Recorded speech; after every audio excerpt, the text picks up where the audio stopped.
These are the Dragons, the 5 multi-millionaire investors on their way back to the den. There, over the next 6 weeks, they will make or break the business dreams of dozens of budding entrepreneurs.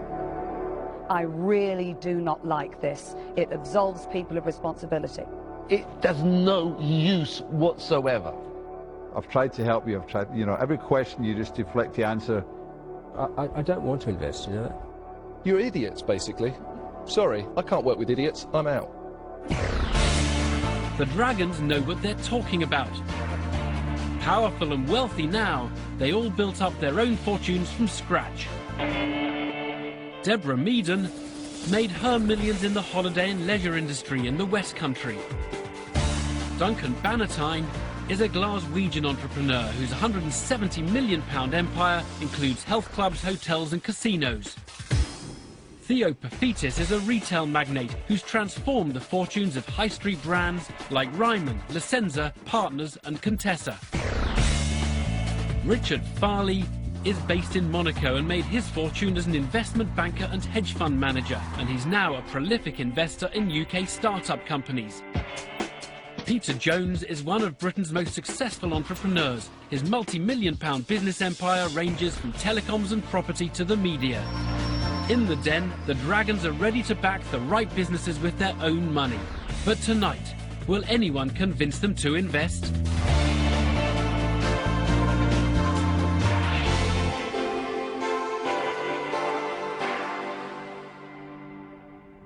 Welcome back to the Dragon's Den, where nervous entrepreneurs are waiting for their chance to pitch their business ideas and inventions to our 5 multi-millionaire investors, the Dragons. Now, the Dragons are ready to invest their own money, so they're only going to back the very best ideas. And first into the den is Steve Wright, a puppeteer from Yorkshire. He wants an investment of £147,000 for a brand new venture. And remember, the rules of Dragon's Den say he has to get at least the money he asks for, or he leaves with nothing at all.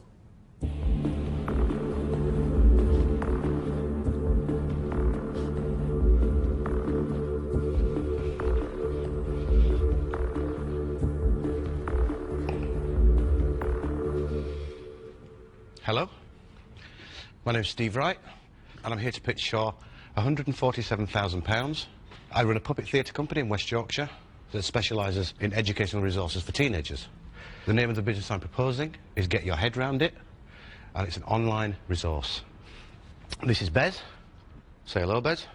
Richard. All right, mate. Safe. How's Monte Carlo? Hey up. Duncan. I rate you, me. Glasgow boy. Hardcore. Theo. Right, mate. Millwall, though. Ooh. Deborah. All right. You're the strict one, aren't you? Yeah.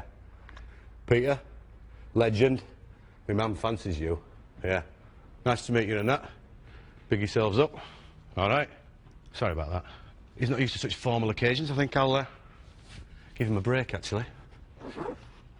Bez is just one of the puppets that we use to create work for young people in schools, youth centres, care settings and young offenders institutions. We're incredibly popular wherever we present and perform our work. But we're only a small company. There are only so many days in the year we can devote to touring. We've taken steps to tackle that directly over the last year. I've produced and released a series of DVD resources aiming to get our work out. Get Your Head Round It is our next big step. It's an educational website. It's a catalogue of downloadable, credible, issue-based programmes. Think Sesame Street meets Spitting Image meets YouTube. We've sold tens of thousands of pounds worth of DVDs in our first year with little or no marketing budget. And with proper financial backing, we can create a whole range of unique resources to tackle social issues for British children. Not just the demonised Asbo youth we hear so much about in the tabloids, but my kids and yours, and yours, and yours. Steve Wright already runs a successful puppet theatre company, and he wants £147,000 of investment for his new idea, an online educational resource for teenagers. He's offering the Dragons 25% equity, but Richard Farley already has concerns. This sounds like a very noble cause. Okay. And I like the presentation with the puppet. Thank you. The business that you're asking us to invest in, though, doesn't exist at the moment. It doesn't have a website, just so I understand, has nothing. That's right. So to set up a new website which doesn't exist yet, has no customers, no revenue, no barriers to entry, nothing that you'd call a business. That's right. And you want me to invest in that? Yes. As I said, it's a noble cause, but it's a business which does not exist in any way or form. It's a complete idea in your mind. I wish you the best of luck, but I can't invest in something which doesn't exist. So right here and now, I can say there's no way I'm going to invest, and that I'm out. I am out. It's a disastrous start for Steve. By overvaluing his new startup, he's instantly driven Richard Farley away. Can he recover from this early blow and persuade one of the 4 remaining dragons to invest? Let's hear about your background. Tell us. Okay. Tell us your story. Grew up in West Yorkshire in a very poor working class family. I was taken into foster care when I was 15. I struggled to become an independent adult when I was 16, 17. I found a niche in what I do, and I've created a very, very successful company. My work in other areas, we've worked on the Billy Elliot musical in the West End. We made the puppets for that. I don't know if any of you have been to see the show, but the big Maggie Thatcher But puppets. you're not looking for investment in that puppeteer company. That was the reason that Richard declared himself out. So, can we go and talk about what the new company is going to do that you want me to invest in? Okay, it's an internet resource. It's a subscription site. It'll cost each venue £200 per year to subscribe. If we get 1,500 subscribers in the first year, it will yield £300,000. In year 2, I'll double it to 3,000 subscribers. That's £600,000. If we go to Europe, Australia and America in year 3, and then for 10,000 subscribers, it's £2 to £2.5 million. Although Steve is successful in his established company, the dragons are sceptical about the rapid growth and high turnover he's predicting for the new startup. Will Deborah Meaden be swayed by Steve's track record and self-confidence? Hello, Steve. Hi, Deborah. There actually is no business there. What you're talking about is an idea, which your value at £500,000, which I've got to tell you is completely out the window. You've got a really good cause here that you're very passionate about, but there is not a business. So I'm afraid, you know, you're great, you've got a good cause, but I'm out. Steve's now lost 2 dragons, but he's not giving up without a fight.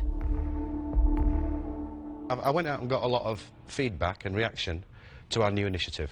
We work with schools, colleges, young offenders institutions and local authorities. They've all expressed a strong interest in this new subscription service. In every street and town and village in this country, there are young people who are... Steve, I'm going to stop you because you're in danger, and I know you don't want to do this. You're in danger of lecturing us, and that wouldn't be the right thing to do. No, you're right, you're right. You haven't thought through this opportunity for us. You might have something, but you're not presenting it properly, and for those reasons, I'm just going to declare myself out. Steve's chances of securing the £147,000 investment are fading fast. Only Duncan Bannatyne and Peter Jones are still in. Will either of them throw him the lifeline he badly needs? Steve, if your pitch had been a little bit more focused on this and the business element about what you were doing, to say, I've got all the rights against these products, I own all these products, and I'm licensing these or giving them to the new company, and I'm going to sell it into the educational boards around the country, I think you would have got a lot more engagement today, because I do think it is a good thing, and I can see this working. Video clips, downloads work. How you value the business, I think, going back to Richard, I think he's right. How do you value business from nothing? And I think that's where you've undersold yourself. I think it is probably worth something if you'd started with these first. And actually, I think if we can get all of these type of the product sets into the business, I would be prepared to put half the money up. Right. But I would have to see, Steve, at least 25% for half of that money. Right. And the reason for that is because there's a lot to do with this.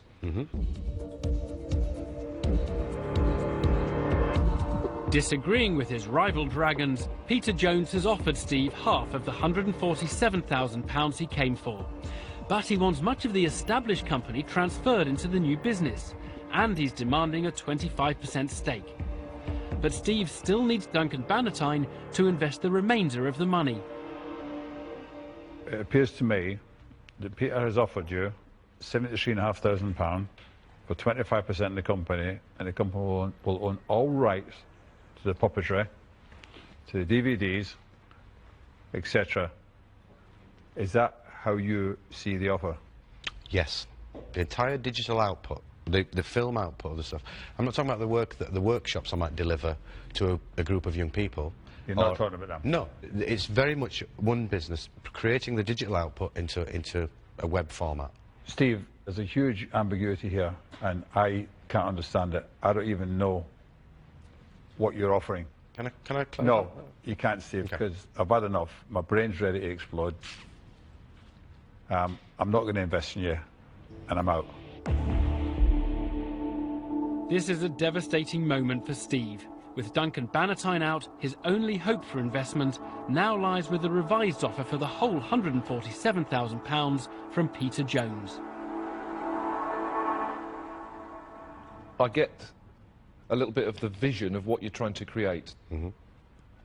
The major issue here is the fact of being able to dedicate all of your time to this form of output. And I'm not willing to give you 100% because it's a huge play, it's a risk. So unfortunately, on that basis, I can't go the full distance, Steve, so I'm going to declare myself out as well. Thank you. Steve's fallen at the final hurdle, and under the rules of Dragon's Den, he must now leave empty-handed.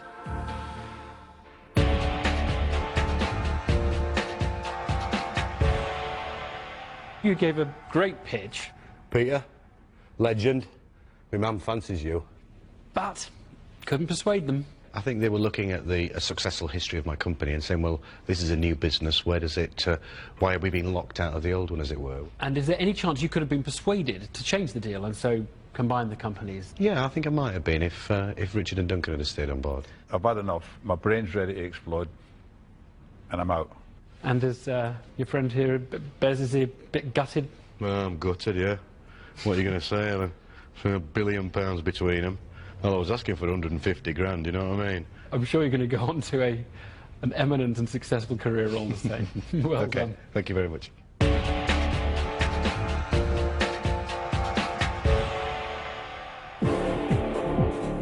All the entrepreneurs who dare to face the dragons think their inventions could make them millions.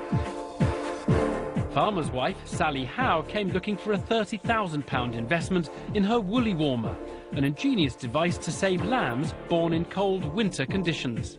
So the lamb is put inside the sling, its head trapped on the outside, and the box filled with warm water. Within about half an hour, the lamb has regained its energy and it can start standing up. But Theo Paphitis' mind was on his stomach, not his wallet. I like my lamb roasted. Parboiled, it is no good. Peter Jones tried to steer the talk round to business. And you've sold 56 so far? Yeah. What's your revenue? About 5,000 I've got. Okay. Does that not That doesn't work out. There's something wrong there, Sally. Yeah. How do you get to £5,000? I don't know. What's been your total sales then? I don't know. Don't know, sorry. But in the end, the dragons lost patience with Sally's woolly figures. I'm afraid I'm not convinced, so for that reason I'm out.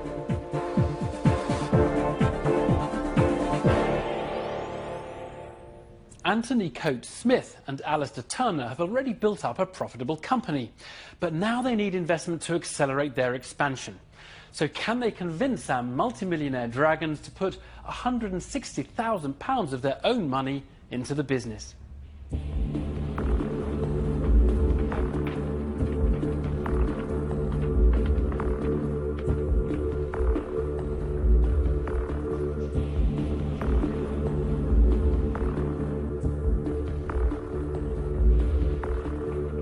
Hi, my name's Anthony, this is my business partner Alistair, and we're here today to present you with an opportunity to invest £160,000 of your money into a fantastic young business called Igloo Thermo Logistics Limited. In return for your investment today, we are offering an 8% share in our company. Igloo provides specialist refrigerated transport services to the UK food and pharmaceutical industries.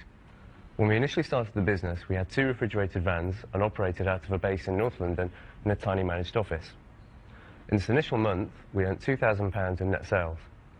24 months later, our net sales have grown to £106,000 for the month, and this has been delivered by our 26 employees and a fleet of 15 vehicles. For the first 18 months, myself and Anthony were out driving vans during the day and managing the office during the night. In addition to that, we were taking calls from customers 24/7. All of this led to many sleepless nights, and the most memorable was one night in the French Alps, digging the vehicle out of several feet of snow with our bare hands in order to meet a customer's delivery. The market that we're operating in is mature and competitive. Our aim for Igloo is quite clear. We want to be the best provider of the best service at the best quality. With your investment today, we would like to fund our 2 key growth projects. These would be 2 new sites across the UK.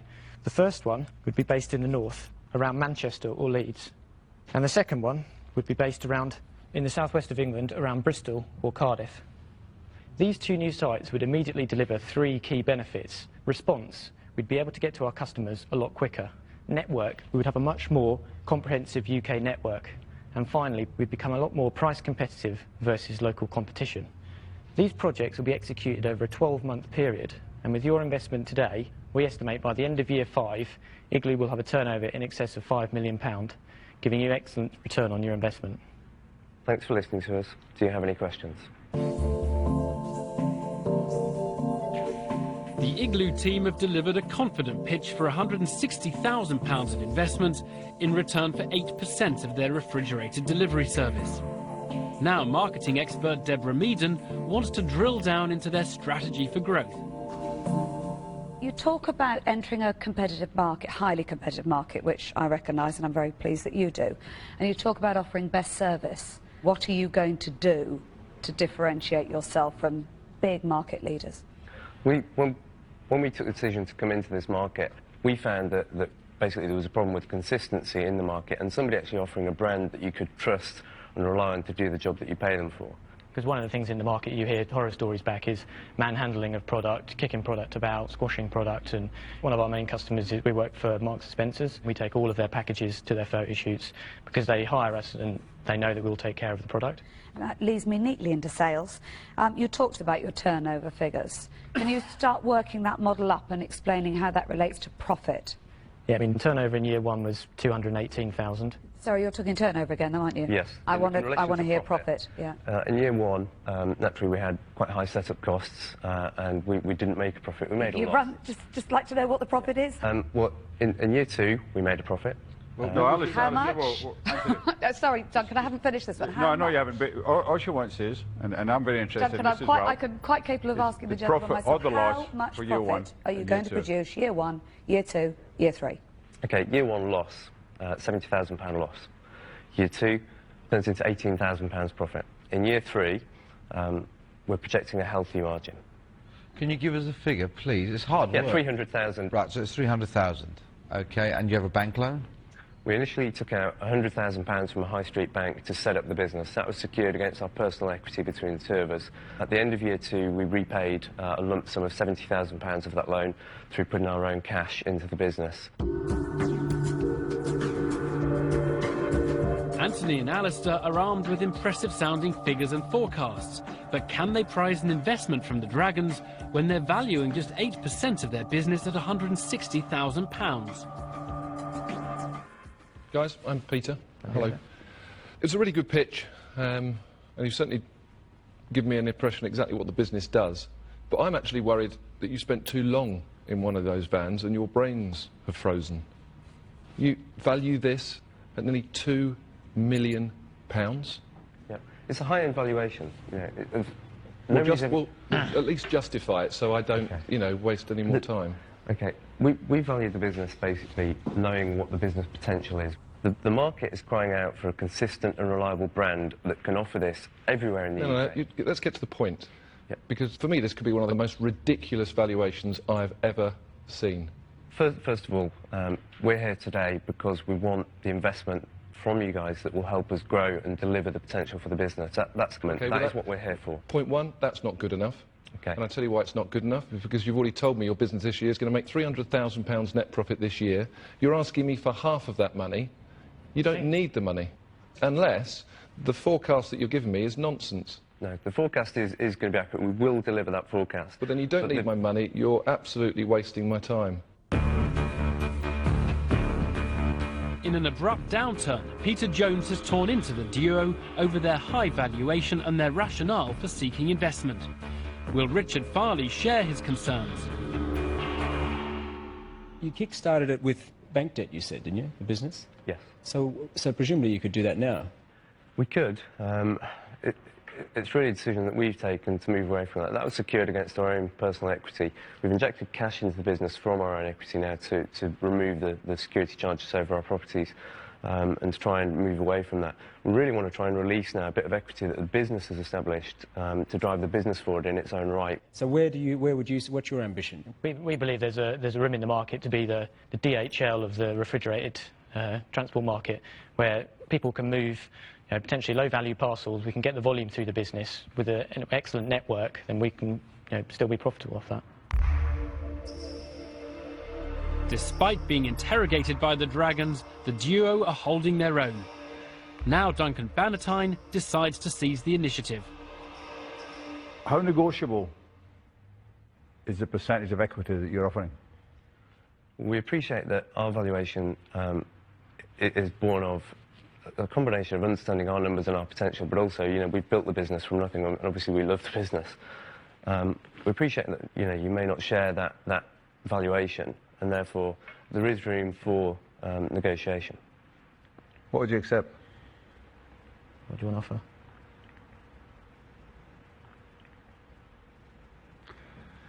Okay. Listen, I like this business, and I like you guys. I think you've done fantastic. I think you could do with some help to move it forward.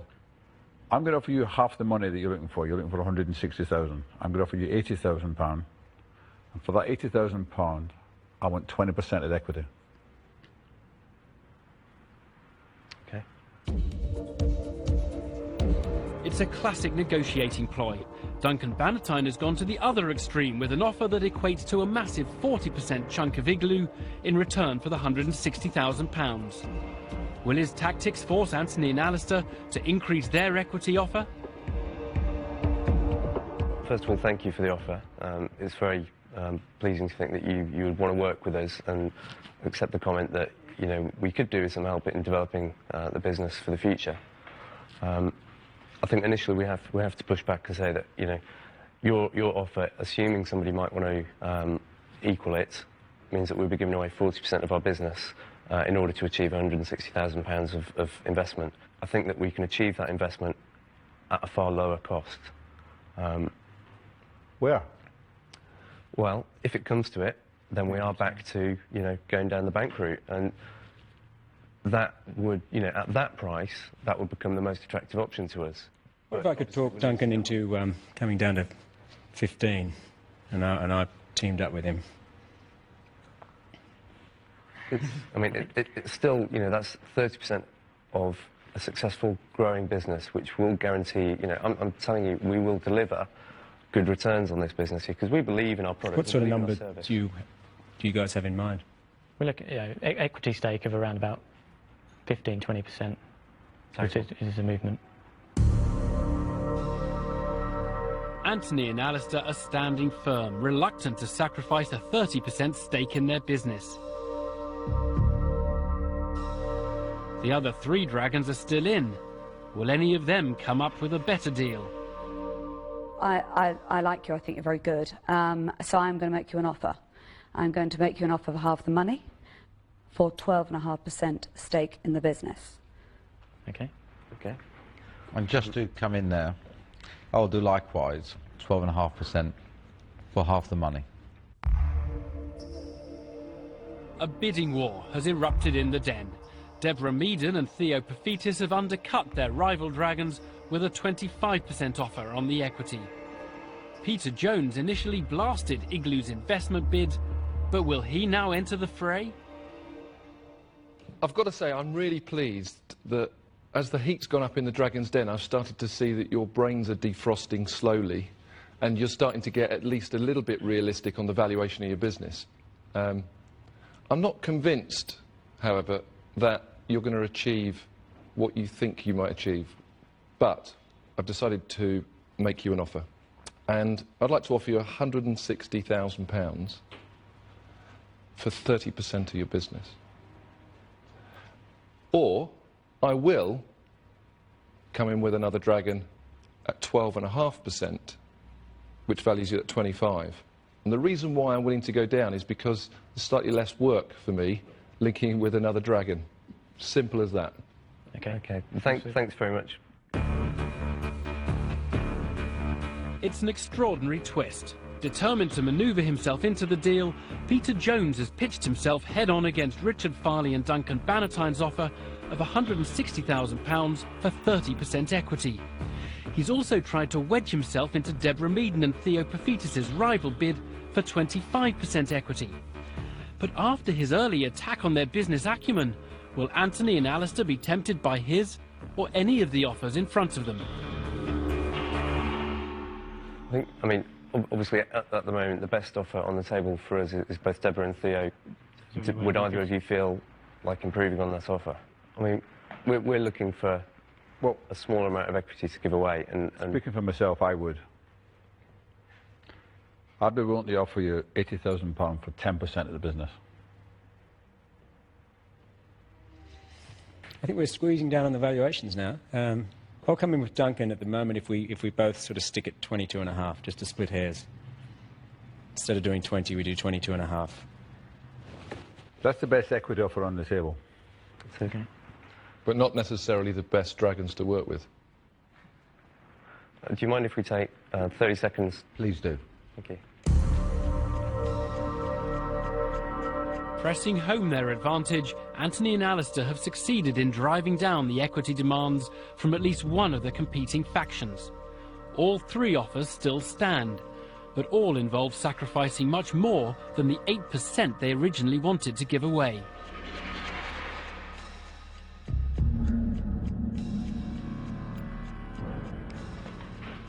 Okay, we have made a decision. We're absolutely thrilled with the offers that you've made. It is beyond our expectations. And we have decided to go for the lowest equity offer for the business. And we'd be very pleased to work with yourselves on delivering the future of the business. Okay, guys, you made the right decision. Yeah. You know, well done. Fantastic. Determined to secure a stake in Igloo, Duncan Bannatyne and Richard Farley have successfully seen off their rival dragons, leaving Anthony and Alistair 22.5% lighter, but £160,000 better off.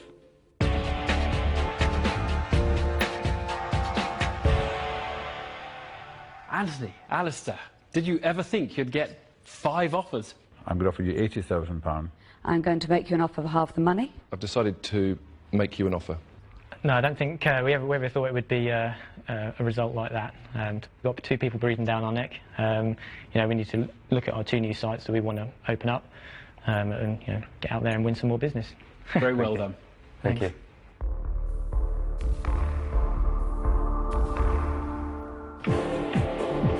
Dozens of entrepreneurs enter the den asking for investment. Superstar. Most go away empty-handed. Mike Carr wanted £100,000 for his drive-safe glove. And basically the idea is, if you're going to France, you would put the glove on your right hand. This would then remind you and any other driver in the vehicle to stay on the right-hand side of the road. Something tells me this isn't going to work. I don't know why. You know, I don't know what. Well, I don't need to analyse it. You know what I mean? I just don't think people are going to wear a glove to decide where to drive on the road. The Dragons struggle to take Mike's invention seriously. Remember, pull on before you pull away. It's a good slogan, is it? And you believe, if they can't remember which side of the road they're driving on, that they're going to remember that. And Deborah Meaden had the final word. That is such a bad idea. You can probably guess my next words. Okay, Deborah. I'm out. Welshman Tim Jones needed £70,000 to manufacture his patent-pending bar-mounted lemon slicer. Your gin or vodka, and then you just put it underneath the unit, you push it, and you get a fresh slice of lemon straight into the glass. Tim's idea held no appeal for bar...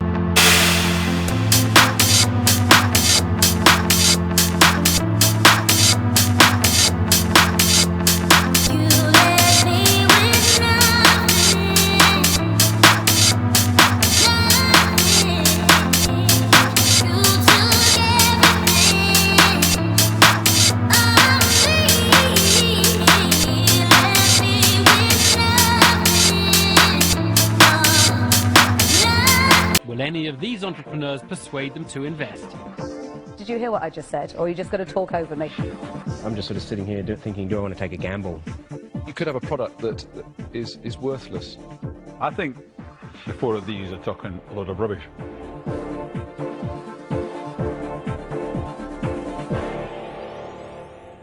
Next up is Dr. Gilly Cucci from London, who's got a PhD in genetics and had a high-flying job in pharmaceuticals before she quit to set up her own business. She thinks she's got the solution for stressed-out city workers, but she needs an investment of £100,000.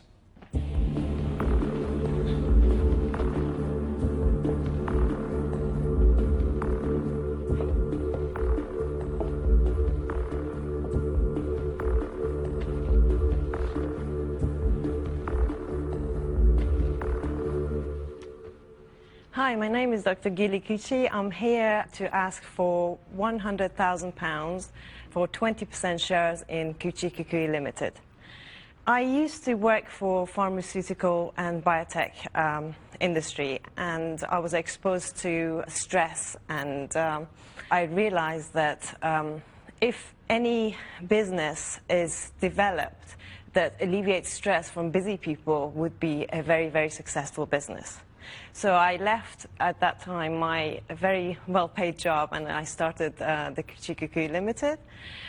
We have a branch at the moment in the city, and we collaborate with a chain of very upmarket hairdressing salons called Sandritz. At the moment, we have concession business with 4 of Sandritz branches, and then we are due to go to 8 branches. We have our own brand of treatments and massage therapies. We have a range of skincare products as well. The original thing about our products is we use a nut which comes from Hawaii, and it's called kukui, and the oil comes out of the nut, and it's very good for eczema, psoriasis and allergies, and also full of multivitamins and antioxidants. So the idea for the £100,000 that we're going to borrow is to spend £40,000 in the next year for another branch in the city. So that would be another Cucci Kukui branch in the city. And also the idea is that we're going to get into another 12 branches, like the concession in Sandritz. And that is going to cost us another £36,000 to £40,000. And we also are going to develop the brand of products, and for marketing we're going to spend under £20,000.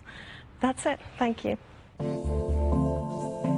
It's a polished pitch by Dr. Gilly Cucci for the £100,000 investment she needs to develop her business. Duncan Bannatyne is keen to know more. Do you actually produce all of this product and sell it? We produce them in UK, yes. You produce them and you sell them? Yes. We launched it in Selfridges. That eye gel ran out in 1 week.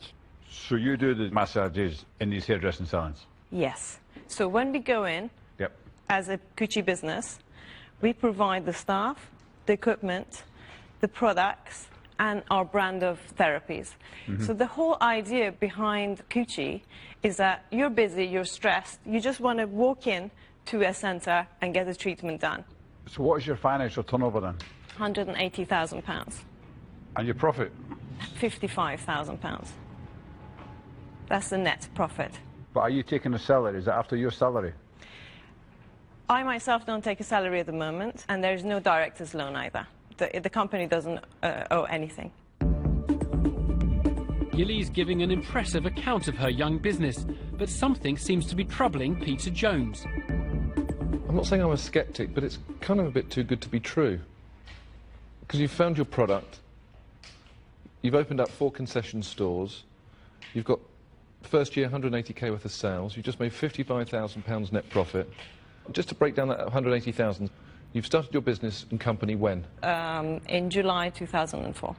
2004? Yes. Okay. What was your turnover to July 2005? July 2005, it was it was kind of zero. Because so we spent 2005 so much money. to 2006. So the last 12 months, what do your audited accounts show you that you've turned over? It was £55,000. So where do you get the figure of £180,000 turnover? That is Made based on the last 4 months' profits. So it's a projection? Yes. It's a run rate.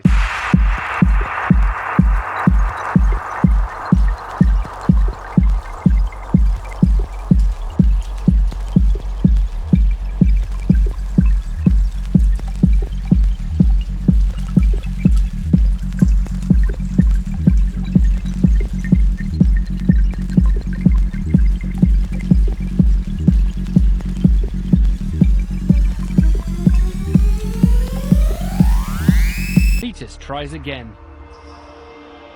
I'm going to ask you some questions now, and I just want the answer to the question exactly as I ask it. In your first year of trading, what was the turnover? 0. You didn't trade at all? We did trade. Oh, the turnover, not profit, turnover. Okay, the turnover was about £50,000. At December 2006, the turnover is £55,000. I've written down, it's not the same 55,000 profit that I wrote down earlier. No. That's coincidence. Yes, at the moment it's 50. I've got to say, at the moment it's 50. Is your favourite number 55? No. 55 turnover year 1, 55 net profit, 55 forecast, 55 turnover this year. Everything's 55. Something's going wrong here. I think it's a load of rubbish. I think your numbers, you have not got a clue, and you'd be far better to say, you know what, I really don't know, and I've made a big mistake coming in here, not knowing my numbers. Gilly has been blasted by Peter Jones. Will Deborah Meaden spot enough potential in the business to overcome any reservations over her grasp of the figures? How much profit have you made out of that £55,000 turnover? We made £12,000 profit. Okay, so what you're basically telling us is ignore all the stuff that went on before. I've actually done quite well over the last 4 months, so I'll stand in front of you now and tell me that that's what this business is now going to do forever. That actually, I would have accepted had it not been for the confusion over the numbers. I was sitting here thinking, do you know, I don't really like this type of product, but hey, it's made £55,000 in its first year. Absolutely, I'm interested in investing. It has done till now, yes. Oh. Not till December. Gilly, let me just finish. Done. You then completely unravelled your case. You've done nothing but go backwards from there because there's not one number we can trust. You've done very well to keep our attention this long. But the £55,000 is what we've made. Did you hear what I just said, or are you just going to talk over me? Okay, I'm sorry. I'm out. An infuriated Deborah Meaden is the first dragon to pull out. Richard Farley is ready to have his say. Gilly, it does come back to, on your products, you're in an extremely competitive market, which is going to be difficult, and we don't know what's going to happen. On the shop, you're doing a lot of treatments, things which aren't related to the core idea that you've presented. So, I'm going to step out. And Gilly, you've come in, you didn't know the numbers at all, and you would have been, as I said...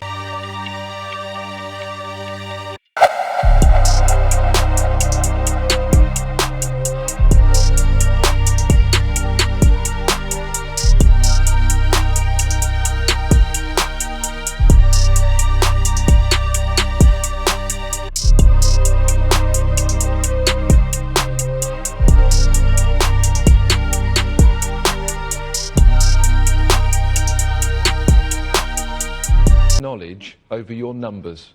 You are very investable the way that you presented and came across with your products. But you have completely ruined the opportunity. You're uninvestable. I'm out. After delivering a damning indictment, Peter Jones has declared himself out, the third dragon to do so. Now Gilly's failing hopes for investment lie with Duncan Bannatyne and Theo Paphitis. Gilly, I don't know what to say. I liked it. I'm a retailer. I understand packaging. I understand product. I couldn't wait for Duncan to be quiet so I can give you my money. And I thought I might have to fight him to get the investment. And then we get down to numbers. You haven't got a clue what your numbers are. But can I also tell let me finish. For those reasons, I can't invest in you. So I too am out. 4 dragons have now been deterred from investing in Gilly's business by her confusing account of the figures.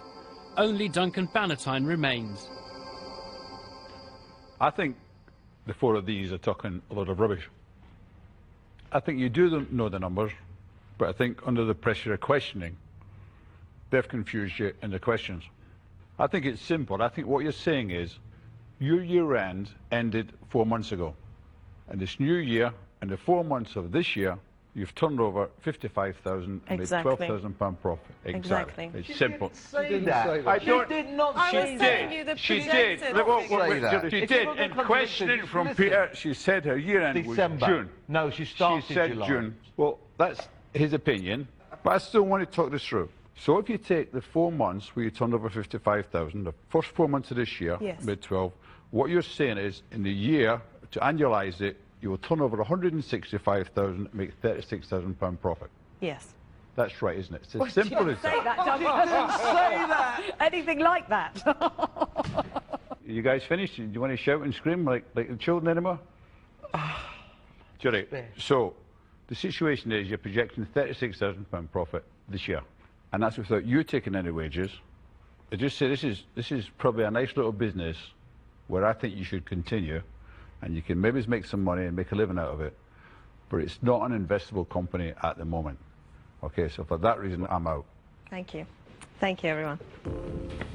Gilly leaves with nothing. But Duncan Bannatyne's last-minute intervention has caused uproar in the den.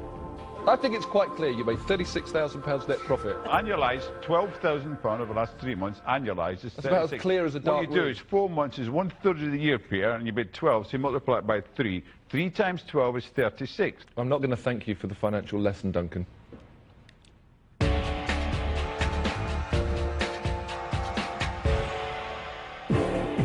However passionate the entrepreneurs are about their inventions, the scrutiny of the dragons can quickly expose flaws. Next up was Cornish entrepreneur Ollie Dalgleish and his surf buddy Waylon Harrison, who provided an eye-catching demonstration of the Ollie Pop surf towel, designed to help novices learn how to pop to their feet. Right now, Waylon would be paddling to the wave, so he's paddling, paddling, paddling, and then he'd be catching the wave, place his hands in position, and then spring and twist. And every time he's aiming to get his feet landing in the right spot. But Peter Jones threw cold water over their bid for a £50,000 investment. I've got Ollie Pop and Waylon in front of me pitching a beach towel. It's a printed towel that is also a surf aid. It kind of doesn't do it. And Theo Pafitis wasn't mincing his words. It's as useful as a pair of knickers and a kipper. It does no use whatsoever. Okay. I'm out. Sarah Jackson and Sarah Tierney wanted £150,000 for their Mini-Webs website gift packs. You simply put the CD into your computer and then you choose the style of your mini-web. And it really is that simple. You're up and running within a couple of minutes. But Deborah Meaden had seen it all before. Is there anybody else doing this to your knowledge? Not for gift or impulse buys. So what about the one that I bought last year for my nephew? It's not really designed for the gift market. With mini-webs... Well, I bought it in a gift shop as a gift for my nephew. So I thought it was a gift. And Peter Jones thought the product had no future. You could have a product that is worthless, and I think it's worthless over a very short space of time, because the way that this market is moving is it's going to be free. But would you do that as a gift? Would you send that as a gift? Well, what I'm saying is I don't think you'd want to receive it as a gift, because it's worthless. Next into the den today is London-based reggae musician Levi Roots.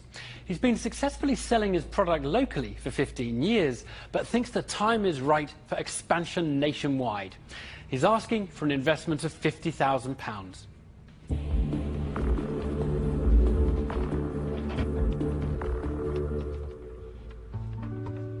Put some music in my food for me and give me some reggae, reggae sauce. Hot reggae, reggae sauce. It's so nice, I had to name it twice. I call it reggae, reggae sauce. Hot reggae, reggae sauce.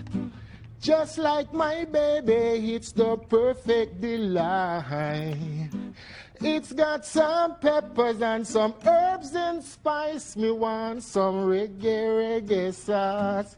Hot reggae, reggae sauce. So nice with your fried chicken. Make burgers finger licking. And rice and peas and fish. Put some reggae sauce on your list. Thank you. My name is Levi Roots. I'm looking for 50,000 for 20% in my reggae sauce. I've been in the music business for... Empty room, filled it up, talk is cheap, listen up. I don't know where we went wrong, but I feel I'm shaking these walls, yeah. Nothing safe, gotta take cover. Instead of love, we just make glitter. Running and running, yeah, we got off track. Now we under attack.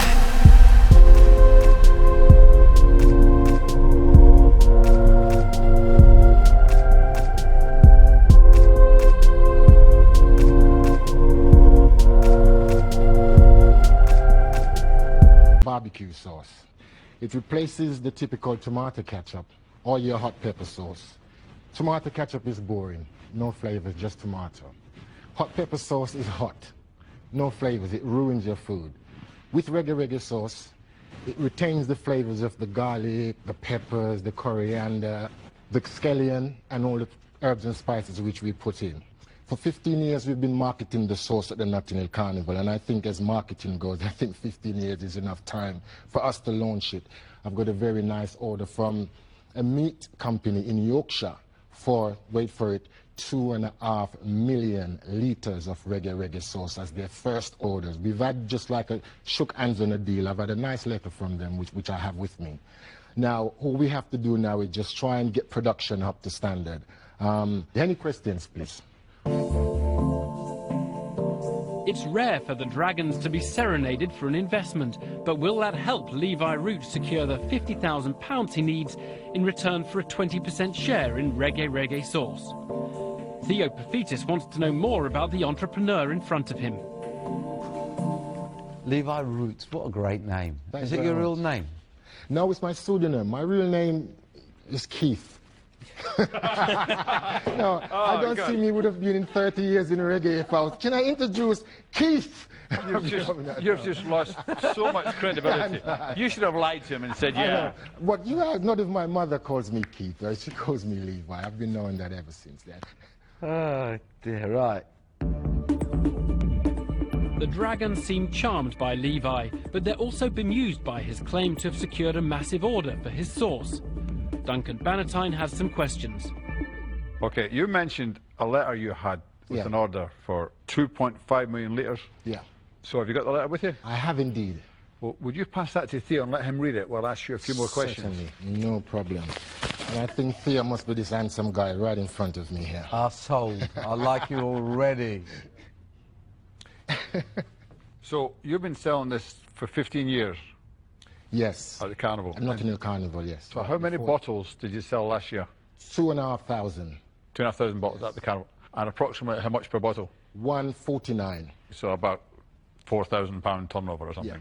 The sauce actually costs 32 pence to make each bottle of this size. Where do you make it? How do you make it? Do you make it in your kitchen or yes, at the moment I make it at home in my kitchen, and my children help me, and we just sort of do it as a family there. A very small kitchen. We can't do a very large amount at the moment. Can you legally make things like that in your kitchen and go out and sell them nationwide?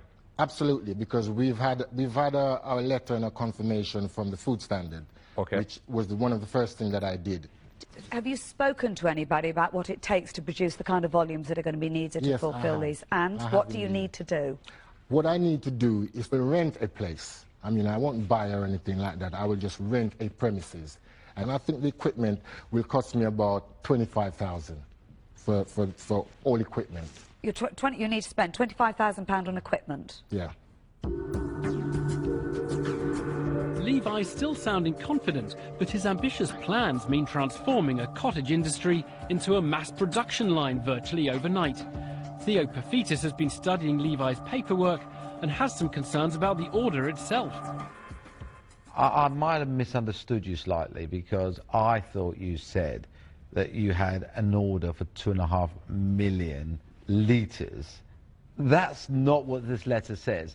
This letter says, if they were to try and market your product, and if it was as successful as some of the other lines that are in national retailers, that's the sort of level that they would have to produce to make it happen. Is that your understanding? No. Basically what he's saying to me, says, look, we're ready to make an order. As long as you can supply us with this, this is what we will do. Right. And they're going to pay you a royalty of 5%? 5%, providing that I can supply him. With him alone, I mean, he thinks that that will create about 390,000 packs. Yeah. Which will retail at about 1.7 million. Yeah. So 5% of that is? 85. 85. Yeah. Okay. So that would be to sing a song. that would be your royalty. Yes. Roughly. Roughly, yeah. That would be, and then you're going to be selling these guys at £6.50 a litre. Per litre, yeah. What's that in real money? I think it's 16 million something. 16.5 million. Although Levi's letter is not a firm order, he's still maintaining this potential deal could generate £16 million, a huge turnover for such a small business. But Richard Farley thinks he's spotted a fundamental flaw in Levi's calculations. Levi, can I just want to, it's something I don't understand. You've got an order for 2,500 kilos. Is that the one you're saying is 2.5 million litres? Yeah. Because I don't think that's right. Not 2,500. 250,000, isn't it? 2,500 kilos. It's a lot less than you think it is. It is? 2,500. The order is for 2,500 kilos. Well, a kilo is about the same as a litre. If it's water, it's exactly the same. Yeah. So it's not 2.5 million litres. If you've got 2,500 kilos, it's 2,500 litres. Okay. And then it says that's initial kilos, requirement, and then a potential every week thereafter of 500 kilos per week. Which is about 25,000 a year. Okay. And you're getting £6 per... £6.50 per litre.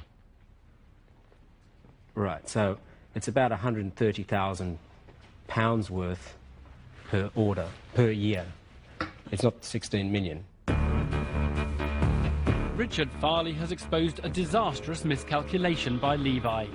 Potential royalties aside, manufacturing the sauce himself would make him £130,000, but not £16 million. Duncan Bannatyne has heard enough. Levi, there's no business in this. So I'm going to let you know where I am, and I'm not going to invest. So I wish you the best of luck, but I'm out. Duncan Bannatyne thinks Levi's sauce has no future. Will the 4 remaining dragons agree? Okay, let me tell you where I am. I think you've got a great business, but it's for you, and you will do well out of it. It's not going to be on a big enough scale for me. So thanks for bringing it here, but I'm out. Thank you.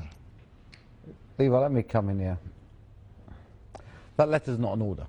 It's not an order. And it's a hugely complex, difficult business to get into major supermarkets. In fact, I'd go as far as to say you've got pretty well very little hope. If, on the other hand, that letter becomes reality, the royalties alone on one line they're offering you is approximately £80,000. Then on top of that, you'll then receive your money for supplying the sauce. So at that stage, you actually don't need any help from anybody here if that comes to fruition. So those are the 2 reasons why I won't be investing. So I'm afraid, Levi, I'm out. Levi is staring disaster in the face. With 3 dragons out in quick succession, his chances of securing the £50,000 investment are fading fast. Only Peter Jones and Richard Farley now stand between him and expulsion from the den. It's a little bit confusing because, I mean, you're a fantastic guy, you're a lot of fun, right? But... I always get that. I mean, that's completely irrelevant, really, because in terms of you managing a business, I'd be a bit nervous because, as I discovered, you're not doing 2.5 million litres, you're doing 2,500 litres. And I noticed you didn't sort of say, oh, well, in that case, I'll only need a small room or less money. So you probably admit to me that your business skills probably would need a little bit of help. Absolutely, I would say that, yeah. So I'm just sort of sitting here thinking, do I want to take a gamble, you know? Can I just cut in to give Richard a bit of time to think about whether he wants to gamble or whether to think about it? Because I know where I'm going with it, and I just want to be clear where I am. Okay. So you've got no illusions going forward. I think that trying to get into this market, we know how competitive it is. It's seriously, seriously competitive. To try and range-run product is kind of almost impossible. So to let you know where I am, I like impossible challenges. Good. And I've been sitting here for 10 minutes. I've been actually I can't believe this is the first time ever I've actually started to sweat. And I don't know whether it's the sauce that I've just taken or actually whether it's what I'm about to say. It is a complete punt, but I kind of probably would enjoy it. I've got a few people in the...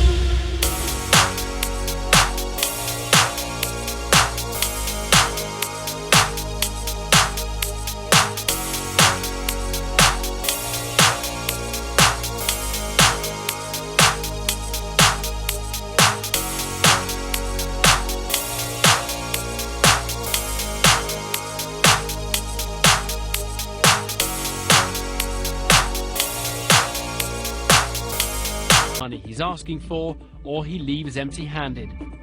His fate now rests with Richard Farley.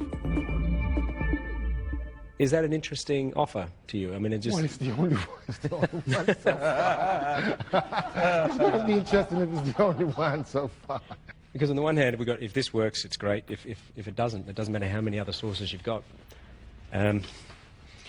Well, so we're talking about 25,000 for 20%. So no, I think that's a fair. That's not. It is a gamble. It is a punt. I'd match that 25,000 for another 20%. So you'd be talking 50,000 for 40%, leaving you 60%.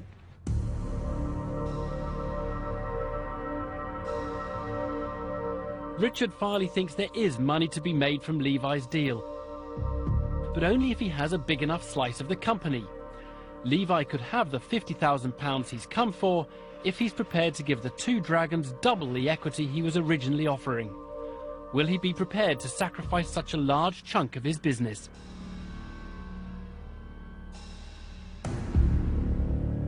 Well, I came with, thinking that I'm going to be tough like you guys. But I must admit, I have learned a few things here, from you guys. Obviously, I'm always up for learning. And I think that deal, it's not ideal for me. But at the same time, I think this is going to do fantastic for the sauce. So I would accept it gladly.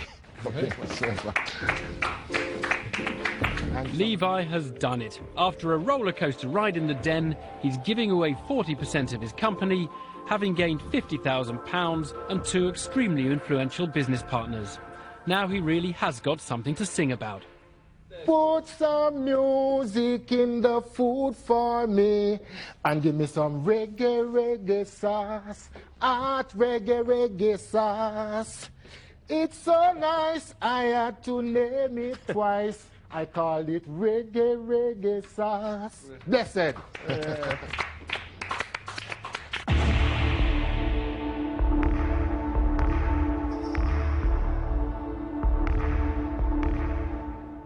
Levi, what can I say? Very well done. Did you expect that? No, I didn't at all. I didn't at all. Some of the numbers were all over the place. You're not doing 2.5 million litres, you're doing 2,500 litres. What have you got? Because a lot of people, when they don't know the numbers, and they get grilled and humiliated up there, but you just got away with it. I got it from my mother. My mother told me yesterday, she says to me, come here and you knock 'em dead. And then I tried to do that. Me want some reggae sauce.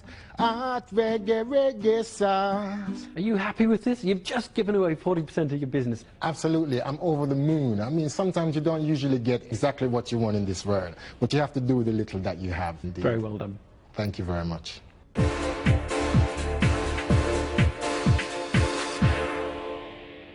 Next week on Dragon's Den. Your pitch resembles something out of Del Boy Trotter's Opportunities book. I couldn't work with you because you can't get a straight answer. Hate to see the growth of it. I hope it doesn't work for you. I'm out.